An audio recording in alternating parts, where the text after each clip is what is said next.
NCERT थी वो कुछ इस तरीके से दिखती थी और आपकी जो नई एनसीईआरटी जो पुरानी एनसीईआरटी थी उसका डिफरेंट कम था, लेकिन जो नई और आपको रोड लर्निंग को पूरी तरह से हटा देगा। पूरा जो नया सिस्टम है वो कॉन्सेप्ट प्लस इसके अंदर कॉन्टिन्यूअस असेसमेंट होगा, प्रोजेक्ट्स आ जाएंगे, नई नई चीजें आपको दी जाएंगी, सर्कल सरफेस एरिया वॉल्यूम्स में उसके अंदर टोटल आपको 15 चैप्टर। आप इस साल क्लास 8 से क्लास 9 के अंदर आए हैं तो आपको पता होगा कि क्लास 9 की एनसीईआरटी में बहुत बड़े मेजर चेंजेस आए हैं।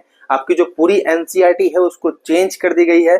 पुराने एनसीईआरटी के अंदर आपके बहुत कम चैप्टर हुए करते थे, लेकिन नई एनसीईआरटी के अंदर चैप्टर को इंक्रीज कर दिया गया है। जैसे मैं मैथ्स का एग्जांपल लेके चलूं तो पुराने एनसीईआरटी के अंदर आपके मैथ्स में टोटल 12 चैप्टर हुआ करते थे, बट नई एनसीईआरटी के अंदर आपको टोटल 15 चैप्टर्स देखने को मिलने वाले हैं। तो कौन कौन से वो 15 चैप्टर्स हैं और क्या क्या चेंजेस आए हैं, सभी चीजें इस वीडियो के अंदर हम डिस्कस करने वाले हैं। एनसीईआरटी ने इतना बड़ा चेंज क्यों किया है और इस चेंज का हमारे स्टूडेंट के ऊपर क्या इफेक्ट पड़ने वाला है, सभी चीजें इस वीडियो के अंदर मैं डिस्कस करने वाला हूं। उसके अलावा मैं आपको बताऊंगा कि जो नई एनसीईआरटी है मैथ्स की, उसके अंदर जो टोटल 15 चैप्टर नए आए हैं उनके क्या क्या नाम है, उनका क्या सीक्वेंस होने वाला है, सभी चीजें इस वीडियो के अंदर मैं आपको बताऊंगा। इस वीडियो को देखने के बाद आपका क्लास 9 के मैथ्स के सिलेबस का जो नई बुक के हिसाब से है उसमें कोई भी डाउट नहीं बचेगा और इसके अलावा आपको कोई भी वीडियो देखने की जरूरत नहीं होगी। तो बस आपको करना क्या है, इस वीडियो को बिल्कुल कंप्लीट देखना है एंड तक और आपका सिलेबस से रिलेटेड जो भी डाउट है वो क्लियर हो जाएगा। अगर आप क्लास 8 से क्लास 9 के अंदर आ चुके हैं तो हमें कमेंट करके बताएं कि आपके क्लास 8 में कितने मार्क्स आए हैं, और अगर आपका रिजल्ट अभी तक नहीं आया है तब भी हमें कमेंट करके बताएं कि आपका रिजल्ट अभी तक क्यों नहीं आया है। तो हेलो एवरीवन, मेरा नाम है रोहित और मैं पिछले 10 साल से क्लास 9, 10th, 11th, 12th को मैथ्स पढ़ा रहा हूँ और इसी बेस पे मैं आपको बताने वाला हूँ कि क्लास 9 की जो एनसीईआरटी में चेंजेस आए हैं वो क्यों आए हैं और इसका क्या फायदा आपको होने वाला है। हम आ चुके अपने स्क्रीन के ऊपर, आप देख सकते हैं कि जो आपकी क्लास 9 की ओल्ड एनसीईआरटी थी वो कुछ इस तरीके से दिखती थी और आपकी जो नई एनसीईआरटी होने वाली है वो कुछ इस तरीके से दिखने वाली है। इसके अंदर इतने सारे चेंजेस क्यों हुए हैं, चलो इस वीडियो में एक एक करके डिस्कस करते हैं। सबसे पहले बात करते हैं biggest change in class 9 maths 2026 और 2027।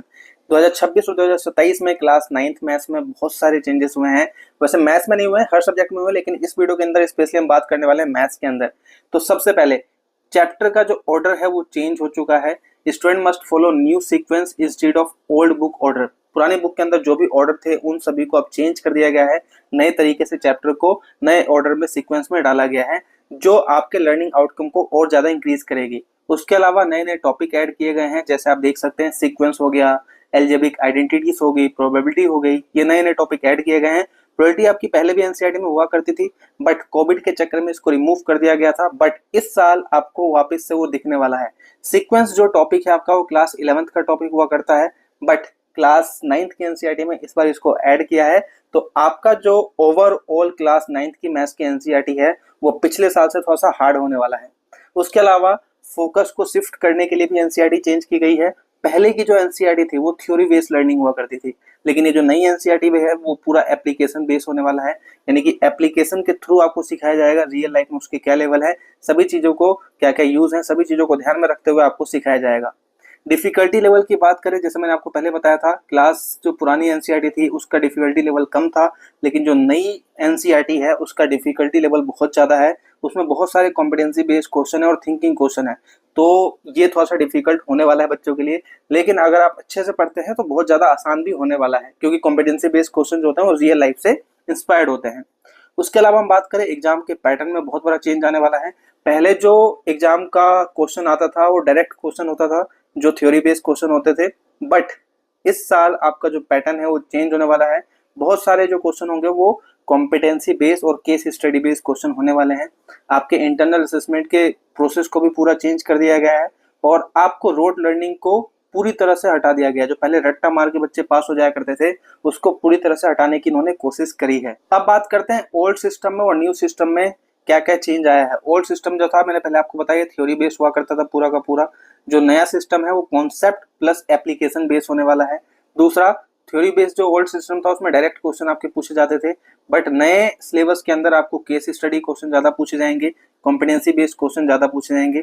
उसके अलावा जो पिछला वाला सिस्टम था उसमें मोस्टली मेमोराइजेशन बेस्ड क्वेश्चन थे, यानी आप याद करके उस सवाल का जवाब दे सकते थे, बट जो आपका नया सिस्टम होने वाला है उसमें फोकस और अंडरस्टैंडिंग आपकी चेक की जाएगी कि आपने कितना सवाल को समझा है और कितना आपने आप उस टॉपिक को मेमोराइज ना करके उसको अंडरस्टैंड किया है। उसके अलावा जो ओल्ड सिस्टम था उसमें क्वेश्चन थे बट वो लिमिटेड क्वेश्चन थे, एप्लीकेशन बेस्ड जो क्वेश्चन थे वो लिमिटेड थे, बट नए सिस्टम के अंदर हायर ऑर्डर थिंकिंग स्किल, इनको हम होट्स क्वेश्चन भी कहते हैं, वो ज़्यादा ऐड कर दिए गए हैं। इनके अंदर बेसिक इंटरनल असेसमेंट हुआ करता था, बट इसके अंदर कॉन्टिन्यूअस असेसमेंट होगा, प्रोजेक्ट्स आपको दिए जाएंगे, नई नई चीज़ें आपको दी जाएंगी, जिससे आपका जो लर्निंग आउटकम होगा वो ज़्यादा अच्छा होगा। उसमें लेस प्रैक्टिकल था, यानी उसमें प्रैक्टिकल की ज़्यादा नीड नहीं थी, बट नए सिस्टम के अंदर आपका प्रैक्टिकल और real life application class 9th के अंदर होने वाला है। अब हम बात करते हैं सिलेबस में क्या क्या चेंज आया है, पुराना चैप्टर कैसा था और नए चैप्टर के अंदर क्या क्या चेंज आया है। तो सबसे पहले बात करते हैं पुराने चैप्टर के अंदर।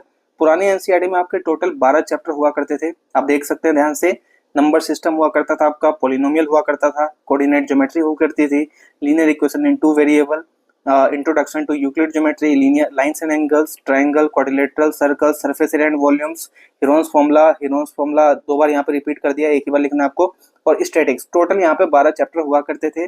बट जो आपकी नई बुक है उसके अंदर टोटल आपको 15 चैप्टर पढ़ने होंगे, यानी कि नई बुक के अंदर आपके 3 चैप्टर प्लस कर दिए गए हैं। कौन कौन से चैप्टर है एक बार देख लेते हैं। सबसे पहले आपको दिख जाएगा यहाँ पे कोऑर्डिनेट ज्योमेट्री। यहाँ पे देखोगे ओल्ड बुक के अंदर आपको नंबर सिस्टम पहला चैप्टर दिया गया है, बट नई बुक के अंदर कोऑर्डिनेट ज्योमेट्री ही आपका फर्स्ट चैप्टर होने वाला है। उसके अलावा इंट्रोडक्शन टू पॉलिनोमियल ये आपका दूसरा चैप्टर होने वाला है। फिर आपका नंबर सिस्टम आएगा जो ओल्ड बुक में फर्स्ट चैप्टर था, तो तीसरे नंबर पर आपका नंबर सिस्टम होने वाला है। चौथे नंबर पर आपका इंट्रोडक्शन टू यूक्लिड ज्योमेट्री है। जो पांचवा चैप्टर है वो आपका लाइन्स एंड एंगल होने वाला है। छठा चैप्टर आपका सीक्वेंस एंड प्रोग्रेशन होने वाला है। ये जो हमारा सिलेबस है छठा वाला, ये क्लास 11th का टॉपिक हुआ करता था, जो क्लास 9th के अंदर आ गया है। उसके अलावा चैप्टर नंबर 7 जो है आपका ट्राइंगल होने वाला है। जो आपका चैप्टर नंबर 8 है वो मेंसुरेशन, एरिया एंड पेरीमीटर होने वाला है। मेंसुरेशन तो पहले भी था, ये जो आपका सरफेस एरिया एंड वॉल्यूम है और हीरोस फॉर्मूला वो मेंसुरेशन के अंदर ही था, बट मेंसुरेशन के अंदर बहुत सारी चीजें नए नए ऐड किए गए हैं, जो आपके लिए थोड़ा सा हो सकता है कि हाई डिफिकल्ट हो जाए, बट अगर आप ध्यान से करोगे तो आसान भी है। उसके अलावा हम बात करें तो एक्सप्लोरिंग एल्जेब्रिक आइडेंटिटीज, ये आपका चैप्टर नंबर 9 होने वाला है।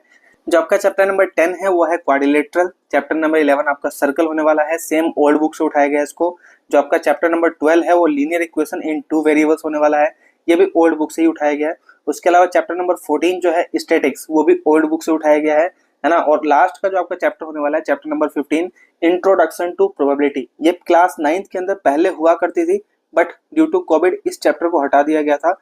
इस साल इसको वापस लेके आया गया है, तो आप समझ सकते हैं कि जो आपका क्लास 9th के मैथ्स का डिफिकल्टी लेवल है वो इस साल बढ़ने वाला है और आपको ज्यादा मेहनत करने की जरूरत होगी। आई होप आपने कंप्लीट वीडियो देखी है, तो इस वीडियो को अपने दोस्तों के साथ जरूर शेयर कर दे, जिससे कि वो भी अपने सिलेबस को जान सके। मिलता है अगली वीडियो में, तब तक के लिए अपना ख्याल रखें और अच्छे से पढ़ाई करें।